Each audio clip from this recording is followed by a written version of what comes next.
ଏହି ଦୁଇଟି ଜିନିଷ ସର୍ବଦା ରଖନ୍ତୁ ପକେଟରେ। ପୂରା ଦୁନିଆ ରହିବ ଆପଣଙ୍କ ପାଦ ତଳେ। ଜୀବନରେ ଅନେକ ସମୟରେ ଏକାଧିକ ସମସ୍ୟା ଏକା ସାଥିରେ ଆସିଥାଏ, ଯାହାଦ୍ୱାରା ମନୁଷ୍ୟ ତା'ର ସମାଧାନ କିପରି କରିବ ତାହା ବୁଝି ପାରିନଥାଏ। ତେବେ ସେହି ସବୁ ସମସ୍ୟାର ସମାଧାନ ସ୍ୱରୂପ ଏକ ଗଛ ବିଷୟରେ କହିବାକୁ ଯାଉଛୁ, ଯାହା ବିଷୟରେ ସ୍ୱୟଂ ମହାଦେବ ମାତା ପାର୍ବତୀଙ୍କୁ କହିଛନ୍ତି, ଯାହାକୁ ଉଚ୍ଚଟା ଗଛ କୁହାଯାଏ ଏବଂ ସ୍ଥାନ ଅନୁଯାୟୀ ଏହାର ଭିନ୍ନ ଭିନ୍ନ ନାମ ରହିଛି।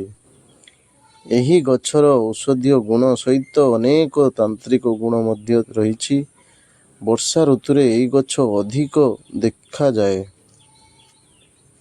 ଏହି ଗଛର ମୂଳରେ ଖୁବ୍ ଶକ୍ତି ରହିଛି। କେବଳ ସିଦ୍ଧ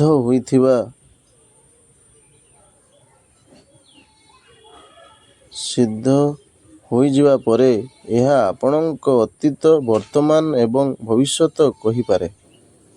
ତେବେ ଏହାକୁ ସିଦ୍ଧ କରିବା ପାଇଁ ଏହି ଗଛର ଟିକିଏ ମୂଳ ନିଅନ୍ତୁ ଏବଂ ତାହା ସହିତ ନାଗଡୁନା ପ୍ଲାଣ୍ଟର ମୂଳ ନିଅନ୍ତୁ। ପୁଷ୍ୟ ନକ୍ଷତ୍ରରେ ନେଲେ ଏହା ଅଧିକ ଉତ୍ତମ ହୋଇଥାଏ, କିନ୍ତୁ ଏହାକୁ କେବଳ ପୂର୍ବରୁ ଜଳ ଅର୍ପଣ କରି ନିମନ୍ତ୍ରଣ ଦେଇ ଆଣିପାରିବେ। ଏହାକୁ ଘରକୁ ଆଣି ସର୍ବପ୍ରଥମେ ସାଧାରଣ ପାଣିରେ ଏବଂ ତାପରେ ଗଙ୍ଗା ଜଳରେ ଧୋଇ ପରିଷ୍କାର କରି ଦିଅନ୍ତୁ।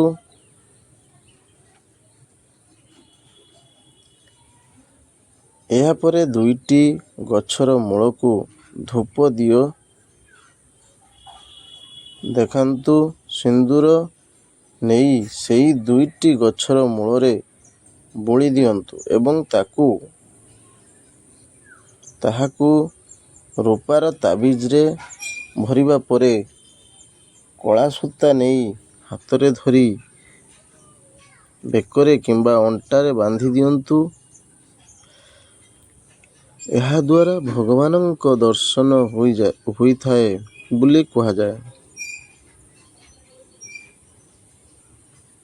ଯଦି ଆପଣ ଏହି ଗଛର ମୂଳକୁ ରାତି 12ଟାରେ ମୁହଁରେ ଦବାଇ ରଖନ୍ତି, ତେବେ ଭଗବାନଙ୍କ ଦର୍ଶନ ହୋଇଥାଏ ବୋଲି କୁହାଯାଏ। ଯଦି କୌଣସି କାମରେ ସଫଳ ହେଉ ନାହାନ୍ତି, ରାଜନୀତିରେ ସଫଳ ହେଉନାହାନ୍ତି, ପରୀକ୍ଷାରେ ସଫଳ ହେଉନାହାନ୍ତି କିମ୍ବା ଆର୍ଥିକ ସମସ୍ୟା ରହିଛି, ତେବେ ଏହି ଦୁଇଟି ଗଛର ମୂଳକୁ ଏକ କଳା କପଡ଼ାରେ ବାନ୍ଧି ବାହୁରେ ବାନ୍ଧି ଦିଅନ୍ତୁ। ଏହାଦ୍ୱାରା ବେପାର, ବ୍ୟବସାୟ ଏବଂ ସବୁ ପ୍ରକାରର ସମସ୍ୟା ଦୂର ହୋଇଯିବ। ଏହି ଉପାୟକୁ ଆପଣ ଗୁରୁପୁଷ୍ୟ ନକ୍ଷତ୍ର କିମ୍ବା ରବିପୁଷ୍ୟ ନକ୍ଷତ୍ରରେ କରିପାରିବେ। କାହାରି ନଜର ଦୋଷ ଥିଲେ ଏହି ଦୁଇଟି ଗଛର ମୂଳକୁ କଳା କପଡ଼ାରେ କିଛି କଳା ତିଳ ସହିତ ବାନ୍ଧି ବାମ ବାହୁରେ ଧାରଣ କରନ୍ତୁ।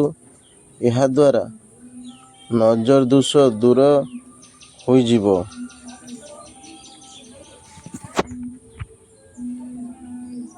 ଯଦି ଭିଡ଼ିଓଟି ଭଲ ଲାଗିଥାଏ ତ ସବସ୍କ୍ରାଇବ୍ କରିବାକୁ ଜମାରୁ ଭୁଲିବେନି। ଲାଇକ୍ କରନ୍ତୁ, କମେଣ୍ଟ କରନ୍ତୁ, ସେୟାର କରନ୍ତୁ।